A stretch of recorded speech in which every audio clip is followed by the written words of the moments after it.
Today's book is A Passage to India by Forster.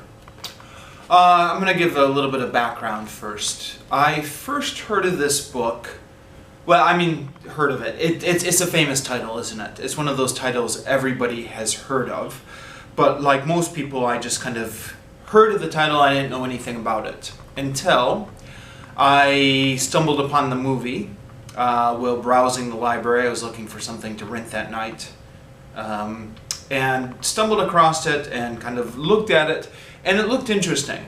The back of the DVD box gives the DVD box gives a description of it, and the description of the plot is basically that there's some sort of alleged sexual assault in British colonial India.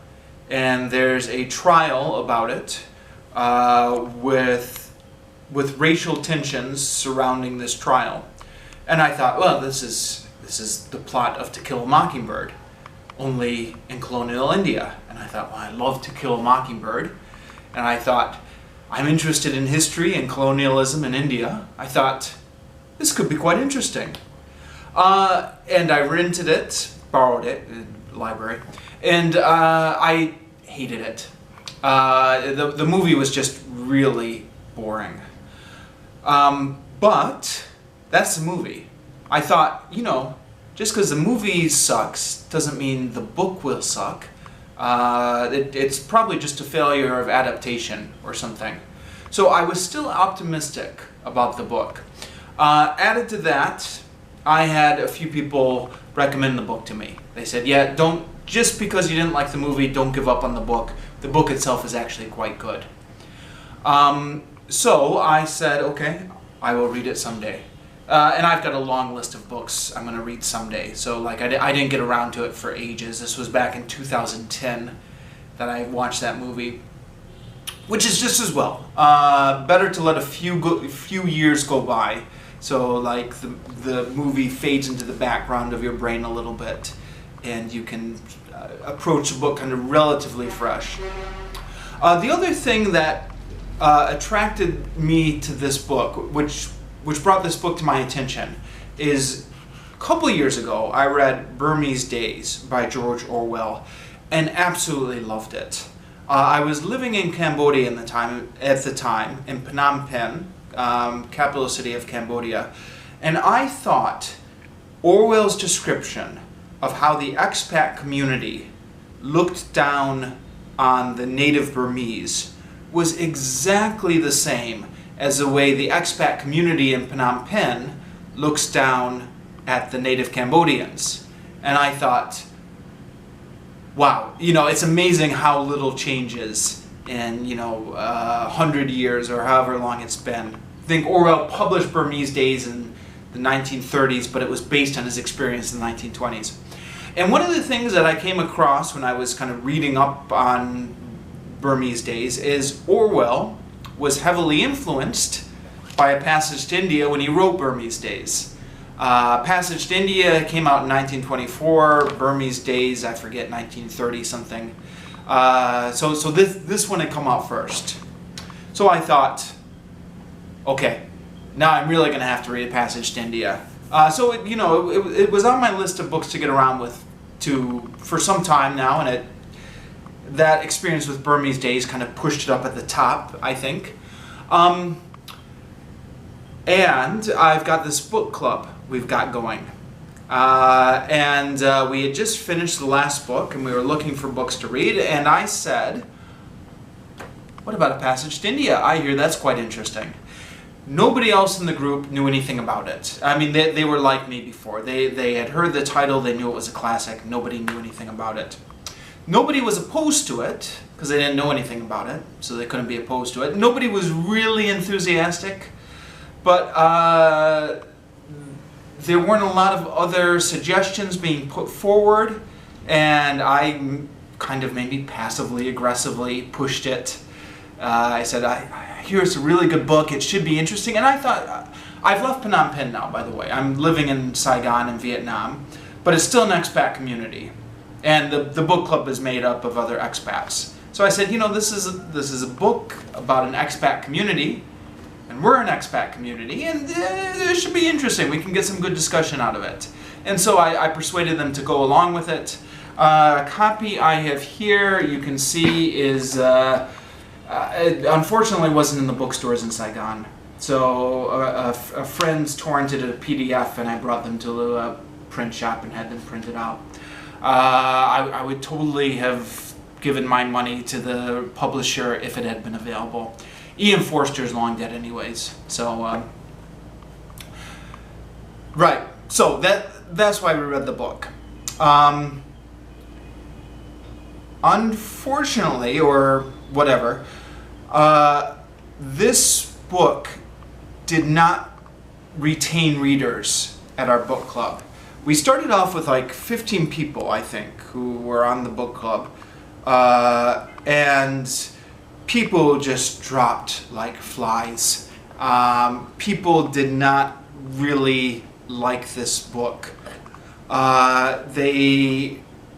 They found it very slow going. There's a lot of description in here. There's a lot of kind of ambiguity, which not everyone likes. And we had divided it into 3 parts. Part 1, Part 2, and Part 3. And yeah, by the end of it, there was only like 4 of us at the last meeting, of which only 2 of us had finished the book. So it's not a book everyone likes, I guess, is the message. And I had kind of sold this as kind of like Burmese Days in India. But Ian Forster is not Orwell. The prose is not as straightforward. There's a lot of descriptions and kind of meditations on how the characters are feeling and what it all means and stuff. So like, yeah. I guess I would have to recommend this book with caution. I was already on board. I was the one who had recommended it to the book club. So I just kind of plowed on through. Perhaps my initial enthusiasm and my interest in how this related to Burmese Days kind of carried me through the slower parts of the book, but I just plowed through. I was also on the plane going back to America, so I finished the whole book on the plane. Then I read it the second time just so it was fresh in my memory for the book club. I actually liked it. With some caveats, like there are some parts of the book that are a bit slow. Actually, I should rephrase that. The whole book is a bit slow. See, the thing is, like the plot, the bare bones of the plot, what I mentioned earlier, an alleged sexual assault, a racially charged courtroom trial in colonial India that exposes the evils of colonialism. That all sounds quite interesting.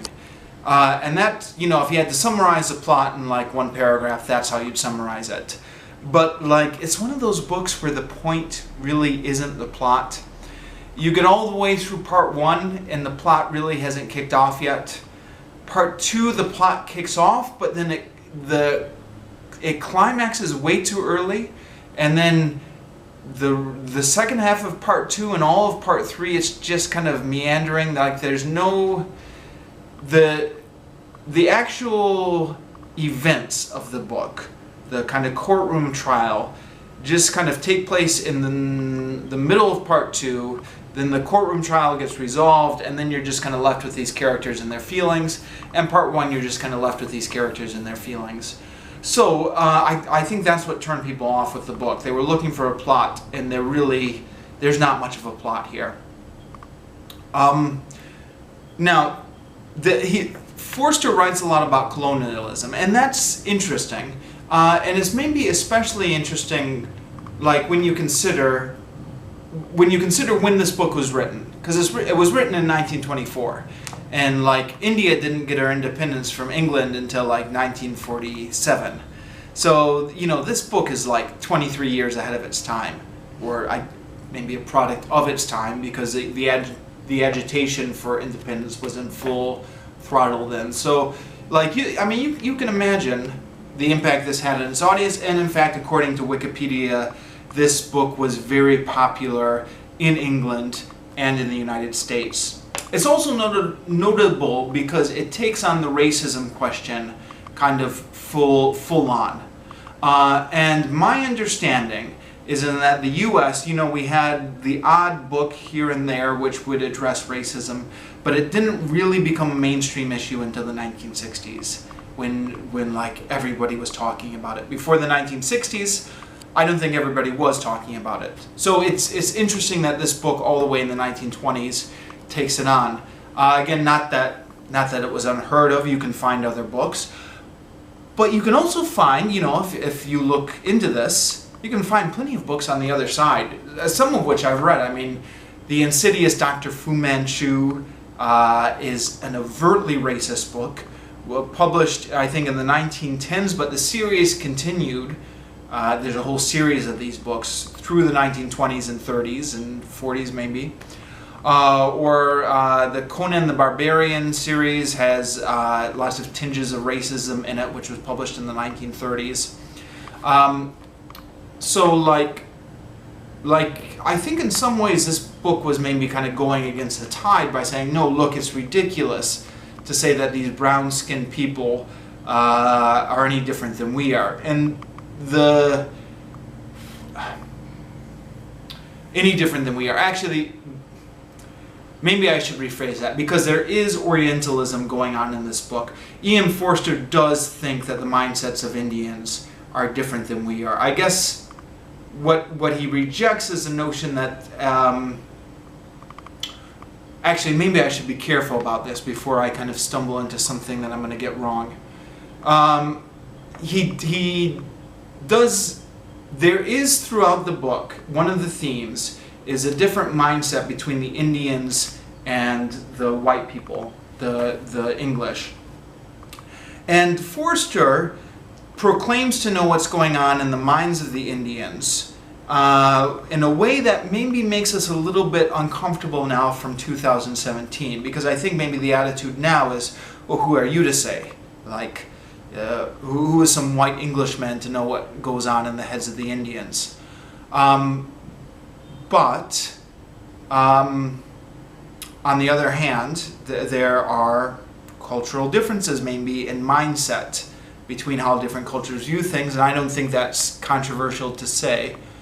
So he does get into that, but I think what he rejects is the idea that Indians are kind of on a lower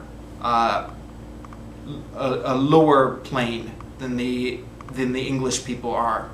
And he doesn't do this overtly. Like, the voice of the author never comes in and says, oh, this is so stupid that these people believe this. But you can get that through the irony of the book. So like, all these English people are saying all these racist things about the Indians.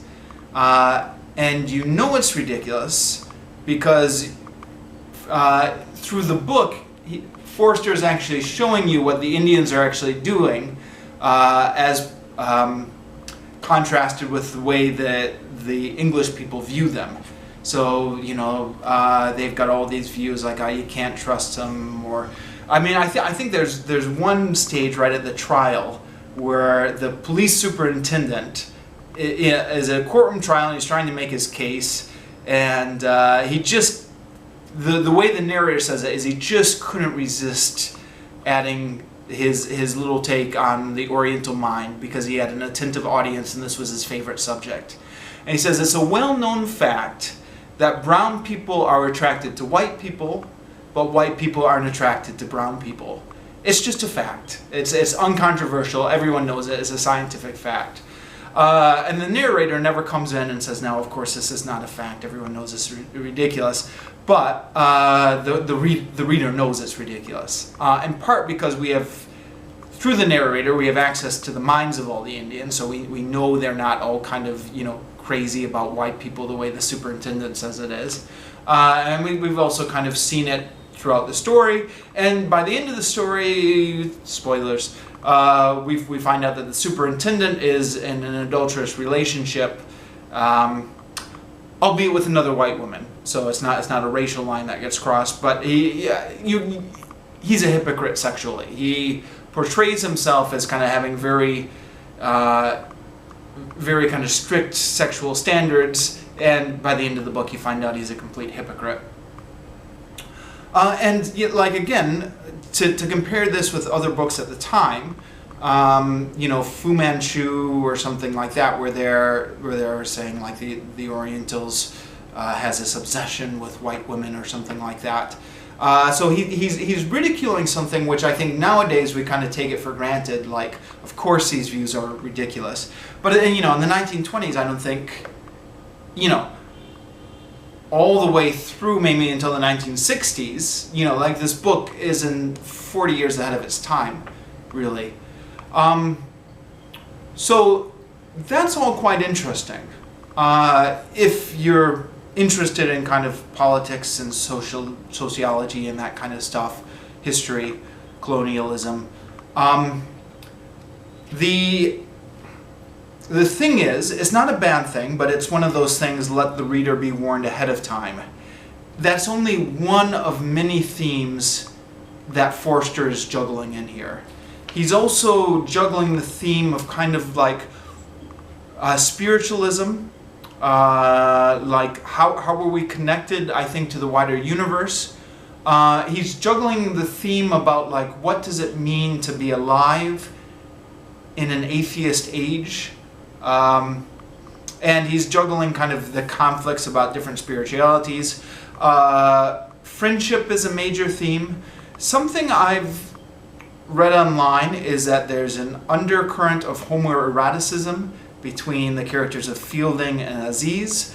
And apparently this is actually the first and so far only Forster book I've read. Apparently, according to the internet, this is a theme in all of Forster's work, an undercurrent of homoeroticism.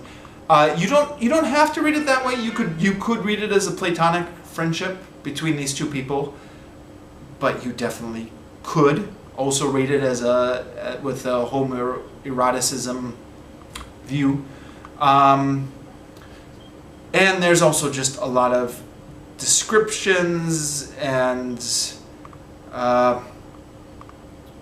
gets into the mind of the characters, and sometimes even like when you're right at the crucial point with a plot, he'll kind of stop the plot for a couple pages to describe like a scene and what it all means, and characters will have these visions about how they feel about it. So if you're looking for the danger of this book is there is some interesting politics in here, and there is some interesting writing on the racial question, which is 40 years ahead of its time. The danger, though, I think what happened in our book club is if you sell the book on these kind of political questions, then the reader's going to get frustrated about 50 pages in when there's all this kind of mysticism and kind of experiences. It's a book about maybe experiences, where there are a few characters who have these senses that they're experiencing something greater than themselves and the universe, but they're not quite sure what to make of it. And it's left ambiguous as to whether it's a genuine spiritual experience or whether this is something that's just within the characters themselves. And this spiritualism is contrasted with kind of the atheistic outlook. And I think, I could be wrong on this, but my understanding is that England largely became a secular society. Maybe largely is a dangerous word. In part, became a secular society. Secularism became mainstream in England at around the turn of the century, in a way that it never really did in the U.S. I think the U.S. has always been a religious society, whereas England and maybe Europe, parts of Europe, became secular in the 20th century, and that's maybe a difference here. And so I think part of the thing he's writing about is the conflict between the English, who are non-religious or atheists, with India, which is a very religious society. And also the English characters, like how do you make sense out of life if you're taking a worldview that kind of after death, that's all there is. And this is something that's explicitly addressed sometimes by the characters in their conversation. I think Fielding and Adelia are having a conversation. One of the characters has died. And Fielding's 45, you know, so he's getting up there. I'm not too far from that age myself at the moment. Fielding says, you know, when you get to 45, what a temptation it is to believe that you will meet the dead again after you die. And then he says, well, I mean your own dead. Nobody else's dead matter. And Adelia says, yes, wouldn't that be wonderful? And then Fielding says something like, of course, we won't. Death is all there is, it's final. And Adelia says, yes, of course, it's, you know, we won't. And then the narrator says, there was a silence, like the silence that always follows the triumph of rationalism. Like, what more is there to say? Like, you know, that's, if that's all there is, then that's all there is, and then the silence, that's the end of the discussion. And then they just pick up the conversation and start talking about something else. And a few different times, actually, this theme kind of comes up in the book. And this is contrasted with the spiritualism of the Indians. Of course, if you know anything about India, there's Hinduism and Islam, and of course other religions. Jainism, am I pronouncing that right? Sikhism. But in the book, kind of Hinduism and Islam are the main two that get focused on. And there's also a character named Rani who has what is referred to as kind of a public school, what do they call it? Public school religion, public school Christianity, which is this idea that Christianity is kind of like this, like a cultural thing. Like, it's out there, you say you believe in it, but like you don't want to talk about it ever. And in fact, it's useless to try and talk about it. You just, it's like a cultural touchstone, maybe, or maybe like you get the sense that because everyone believes in it, you take comfort from the fact that everyone believes in it, but you don't ever want to personally invest yourself into it or personally investigate these questions. And that is Rani's religion, and that's kind of the attitude of most of the English in India. The Anglo-Indians, as they're called in this book. So that's another whole nother theme, which is interesting in and of itself. I'm probably making this book sound more explicit than it actually is. A lot of these themes are actually kind of hidden in the background, or they pop up briefly and then pop down again. Throughout a lot of the book, you're just kind of reading through a muddle of kind of experiences and feelings, and you're wondering kind of what it all means, which again was one of the frustrations of the book club. But those of us who kind of stuck it through to the end, I think, really enjoyed the book, and well, I should just speak for myself. I'm really glad I read it, and I feel like I got something out of it. I was predisposed to be interested in it because it's about the conflict between an expat community and the locals, and that mirrors my own situation. And there were a number of parts in this book where I thought, oh yeah, that's... I'll give an example. In the book, there's a bridge party, where a bridge party is a party that's supposed to bridge East and West. So you invite a lot of Indians, you invite a lot of English people, and they just kind of mingle and kind of exchange cultures. What happens is all the Indians stay on their side, and all the British stay on their side, and then they make kind of a half-hearted effort to go and talk to each other, and then they just go back to their own side. And the long-term expats know this is going to happen already, and they're already kind of cynical about it. There are two characters who are just kind of fresh off the boat, and they think this is going to be a wonderful experience to meet Indians, and then they're surprised at kind of how everything's separated. And of course, I think if you're in an expat community, you've got experience with this already. And we were at a staff party, a company party after work, and sure enough, there was the Vietnamese side and there was the expat side. And I was sitting with a co-worker who was also part of the book club. I said, look, this is exactly like the book. There's a Vietnamese side over there, there's the expat side over here, just like there was the Indian side and the British side. And my friend said, oh yeah. But he says, I don't want to go over to the Vietnamese side. And I said, no, I'm happier here. You know, because I don't know, you're just, some of it's linguistic. Like you can speak easier with people who share a native language. Some of it's cultural. You can make allusions to kind of politics or TV shows that are popular in America that you can't make on the other side. And if you're a long-term expat, you're kind of, you know, you make the effort when you first arrive, and then you just, I don't know, get a little bit tired, and you're happier back on your own side with the other expats. Which is, you know, something that comes up in this book. One of the characters is explaining why he doesn't smoke with the Indians, because like to smoke with just one of them would show favoritism. And then the newly arrived girl says, well, why don't you just smoke with them all then? And he's like, yeah, I should. I know I should, but I get tired, and I'm just happier with my own sort, and that's who I take my smokes with. And yeah, that's largely the way it goes in an expat community, I think. There was also a conversation at the very beginning, chapter 2. The Indians are talking like, is it possible to be friends with the British?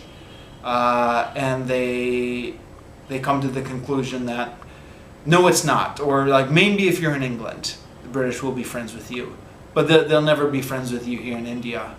And I read that passage, and I thought, how many Vietnamese friends do I have? A handful. And people I hang out outside of work regularly, none. And I think there are Vietnamese people who would be friendly with me, or would like to be friendly with me if I made the effort.